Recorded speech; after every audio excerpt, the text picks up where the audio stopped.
The European leg of the John Cena You're All Terrible People lecture tour continues. These are my assorted thoughts on the March 24th, 2025 WWE Raw. Welcome to Silo Voice Wrestling on YouTube and the Silo Voice Wrestling podcast, wherever you get your podcasts. I'm Jason C. McLean. I'm recording this March 25th, Tuesday. It's around 3:45 p.m. Eastern, and 24 hours and I guess roughly 20 minutes ago, John Cena music hit in Glasgow, Scotland. Cena came out with his branded towel and a dour look on his face, almost gave it to a kid, but just gave the kid a dirty look, walked off, went to the ring. And then, as I said in the intro, we got the John Cena lecture. We're still all terrible people, and he's been studying us for years. He mentioned the spinner belt as an example of how horrible we were. He also referenced that kid that was sort of put on blast last week by him and how WWE shared it and how we're all helping ruin that kid's life. I'm hoping that kid was actually a plant. I don't think he was, but I'm hoping he was. But no, Cena was in the exact same character. Very similar to last week, although he upped the ante a bit. He said he's going to kill wrestling by winning the championship and taking it home, forcing everyone to create another toy belt. I think it'd be worse if he said he's going to win the championship and then turn it into the spinner belt and come back with that, because that would definitely really piss people off. I know some people like the spinner belt, but yeah, it's kind of like a cheesy mark on the history of WWE. And I'm sure it wasn't Cena who actually came up with it, but he's definitely owning it here, just as he's owning his new anti-audience heel character. And he feels like just like a lecturer. It feels like he's, like scolding everyone, letting them know how terrible they are. And it seems like every city he goes to, he's going to up the ante a little bit. And like last time, we got Cody Rhodes music. Cody came out this time, though. Cody stayed a little bit longer. He did have a few more choice words for Cena, but then he laid down the gauntlet. We almost got physicality. He put the belt in between them. Almost got physicality. It would have been nice if we did, but I think it makes sense. Cena walked off again, and then Cody got the big cheers, his music, the whole deal. John Cena looks like a coward, not wanting to face Cody right now, or just like more of a heel, not wanting to give the audience what they want. I did enjoy this segment. The Cody bit, I think Cody could have gone a little bit further this time. Maybe we could have had some back and forth. I heard people saying they're trying to protect Cody from a scathing John Cena promo. But you know what? I think Cody could handle his own. I know we still have a few more weeks. I know we have time to put The Rock and Travis Scott back into it. It did seem a bit repetitive of last week. But, as long as next time they go a little bit further and they maybe change it up a little bit, I'll be happy. But 2 weeks of this, it's fine. It's slow build. Yes, it did feel like the John Cena lecture tour, a bit repetitive. But you know what? Well, I do hope they up the ante. Maybe not upping the ante too much and making it repetitive is part of the point. We're not just supposed to be mad at John Cena. Now we're supposed to be annoyed that, oh, here's his music again. Here, he's going to drone on again. Kind of like how people got annoyed at Drew McIntyre. If he's less creative in each subsequent promo, people are just going to be annoyed with Cena. That's maybe the most pernicious type of heel you could have. Anyways, I'm kind of looking at the silver lining here. I still have faith this is going to be really good, and I did enjoy this promo, but hopefully next week they'll turn it up a notch. Okay, I love the El Grande Americano vignette history reel. It looked kind of like it was made by AI, and WWE obviously has the budget to do better than that, so obviously that was done on purpose. I guess it was meant to look like something Chad Gable, not saying it was him, Chad Gable created to give history to this character. I thought it was hilarious. I thought the From the Gulf of America was definitely a choice, definitely a comedic choice to play into the whole shtick that American Made has, and I guess revisionist history, what have you. It was goofy. It was ridiculous. And the name, yes, that is a Starbucks choice, El Grande Americano. I thought it was hilarious. I'm looking forward to see where they go with this. I was definitely sold on this Chad Gable Lucha character that's not really Chad Gable, but now I'm even more sold. I think it was just a really funny bit, especially to do in front of this crowd that wasn't an American crowd. and definitely wasn't necessarily a lucha crowd. Perfect crowd to try this out in front of. There was also the bit with Rey Mysterio and Dragon Lee backstage, and Chad Gable and his cold. It's cheesy. Obviously, he got a doctor's note. Who does that? Obviously, it's Chad Gable behind the mask. In the actual match, it clearly was Chad Gable playing the character this time. I think it was somebody different last week. Maybe it was Gable the first time. I'm not sure. Now, Dragon Lee's mask came off. I don't know if that was by accident or if that was just to give some heat to a character. That's one of the tenets of Lucha Libre, that it's incredibly insulting to a lucha to take off his mask on purpose. I think it was meant to be an accident, but it's definitely adding more heat to it. I don't know exactly where they're going with El Grande Americano. Maybe a WrestleMania match against Rey Mysterio at WrestleMania, because essentially Chad Gable versus Rey Mysterio, that's a Mania match. I still hope they somehow bring Sami Zayn into it with El Generico, maybe El Generico versus El Grande Americano. I don't know. Two non-luchas pretending to be luchas. Just my hope to get Sami on the Mania card somehow.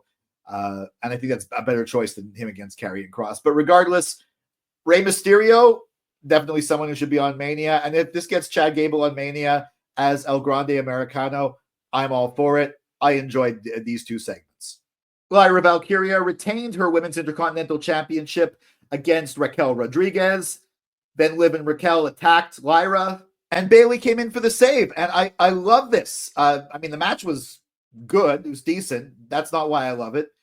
I love the fact that I finally figured out how they're going to get Liv Morgan a spot on the WrestleMania card. After the year she's had, she totally deserves it. And also Bayley definitely deserves a spot on the WrestleMania card. And it's nice to have the Women's Intercontinental Champion on it, even if she's not defending her title. And finally, I think we're going to have the Women's Tag Team Championships mean something and be defended proper on the WrestleMania card. Yes, Bayley and Lyra Valkyria are going to challenge Liv Morgan and Raquel Rodriguez for the Women's Tag Team Championships. And, build it, make it official. Don't keep throwing curveballs into this one. Adam Pearce or whoever, let's just make this official. I'm all for that match as a Mania match. I hope we get to see it. I think even in just a few weeks, they could really build some heat behind it. And I think these are all people deserving of being on the Mania card. And I think this is actually the perfect way to do it. I can't believe I didn't think of it sooner. And speaking of Adam Pearce, come on, man, just make a triple threat. I mean, we got another convoluted bit of him trying to figure out what to do with this whole situation, which is screaming triple threat. Maybe they should have declared that sooner, but still, because he's sort of, dragging his heels, we did get a nice, the people of Glasgow got a nice fight between Bianca Belair, Rhea Ripley, and Io Sky, three of the top women in the company, kind of like how Bologna got that fight and pull apart between CM Punk, Seth Rollins, and Roman Reigns. So yeah, okay, fine. Stretch it a little bit. Also, we're getting Bianca Belair as the special guest referee next week when Io defends her Women's World Championship against Rhea Ripley. Now, hopefully, I think this is obviously how they're going to get to the triple threat. Bianca's going to refuse to count, or she's going to count for both of them, something like that. She's going to maybe disqualify both of them. And just to get back there, Pearce is finally going to say, fine, you got a triple threat. Because Bianca's obviously the one who doesn't want the triple threat. She wants the one-on-one with Io. She's becoming a little bit more heelish as we go. I think she might actually win this one and start turning heel, continue to turn heel, and then maybe be a heel champion defending against Jade Cargill at SummerSlam. I think that might be where we're going. But of course, I mean, Io, it'd be great if Io retained, and Rhea as well too. I'm going to talk about that in the weeks to come as we preview WrestleMania. But for now, I'm looking forward to seeing the referee outfit that Bianca Belair comes out with. They already photoshopped one here for her. Now, the WWE officials don't even wear proper referee striped outfits anymore, but I'm sure Bianca will, and I'm sure there's going to be some bedazzlement on it. Looking forward to that. This should be a fun match, and hopefully this match will finally set up the triple threat, and Adam Pearce will stop dragging his heels on this one. Speaking of triple threats, CM Punk came out, cut a promo plugging his contract signing for which was in London. And unlike Paul Heyman, when the crowd booed the fact that the Roman wasn't there, the crowd here booed the fact that the contract signing wasn't happening in Glasgow, but was happening in London, and CM Punk went along with it, said, yeah, I wanted to do it here, total babyface. It wasn't the most, fiery scorched earth CM Punk promo. It wasn't the best CM Punk promo I've heard. It was kind of like Seth Rollins last week. It was kind of functional to plug SmackDown and to get him out in front of the crowd. Still, it seems like Glasgow loves CM Punk, and I think the last time WWE was in Scotland, he was definitely the heel. And I'm wondering if Drew McIntyre maybe came out for the local crowd after the show went off the air. Not sure about that. Still a decent segment. Always good to see CM Punk out there, even though it was just sort of more functional than anything. Penta versus Braun Breaker for the Intercontinental Championship was a decent, though short, main event. Carlito and Dominic Mysterio interfered, got Penta disqualified, and then, strangely, Dominic offers Penta the chair to get him to join Judgment Day. Like he's going to join after you cost him the Intercontinental Championship with the disqualification. Penta, of course, hits Dom instead, much to Finn's disappointment, or of course he was going to do that. After having beat Braun down, the Judgment Day beat him as well, too. Penta, that is, and posed strong. So the Judgment Day is unified, but there was still some skepticism as to if they might fall apart. At one point, it almost looked like Finn was going to hit Dom with the chair before he gives Dom the chair. Obviously, this is to progress the Judgment Day story. I kind of hoped Penta and Braun Breaker could have been a Mania match. I'm wondering where the Intercontinental Championship is going to be in Mania. Maybe it's going to be a multi-man match. Maybe it's going to be Penta and Braun Breaker again, and the Judgment Day is going to have its own story. Who knows? They're really filling up the Mania card. Hopefully there's spots for a lot of people. So I'm intrigued to see where this goes. They already broke up part of the Judgment Day. It looks like Finn might be on the outs, or maybe not. Maybe it's just a red herring. And maybe we are going to get a multi-man match for the IC title, though I think with all the triple threats, whatever we have so far, for this title, I'd kind of like it to be one-on-one. It's nice to see Jimmy and Jey Uso back together as a tag team. Of course, they beat A-Town Down Under. That was not really are they going to win or not? No, obviously they were going to win. Obviously, Gunther attacked after the match. He took out Jimmy. Then Jey attacked him. I think he was going to take out Jey, but then Jimmy came back. Of course, this set up a great backstage segment between the two brothers, Jimmy and Jey, with Jimmy pumping his brother up, saying, I want to see the Jey Uso, the main event Jey Uso, the right-hand man. I want to see that guy, not this guy. They're sort of playing on the pack. I think Jey honestly screwed up his the dive last week, but they referenced it and they made it look like it was almost done on purpose as a character thing. I think that's absolutely brilliant. And this was a good pep talk, a great pep talk.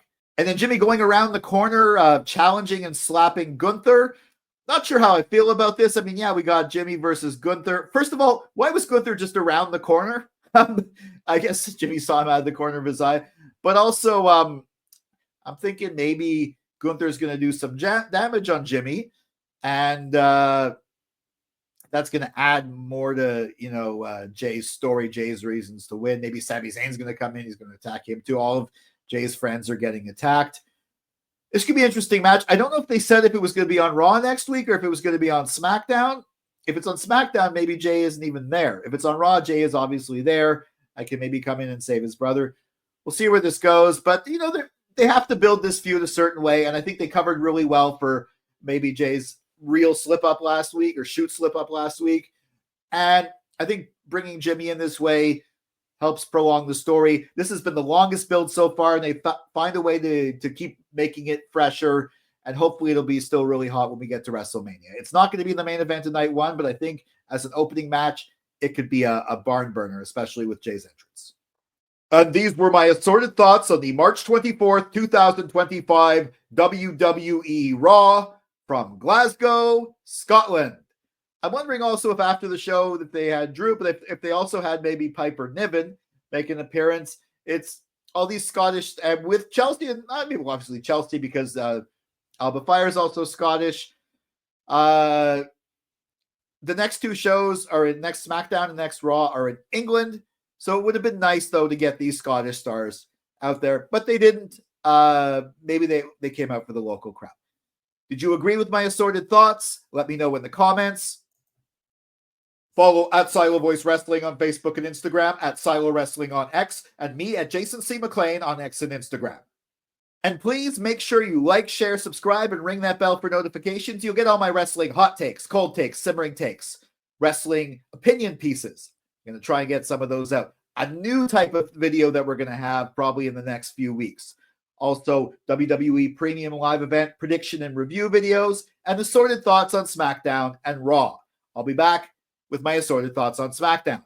For Silo Voice Studios in Montreal, I'm Jason C. McLean.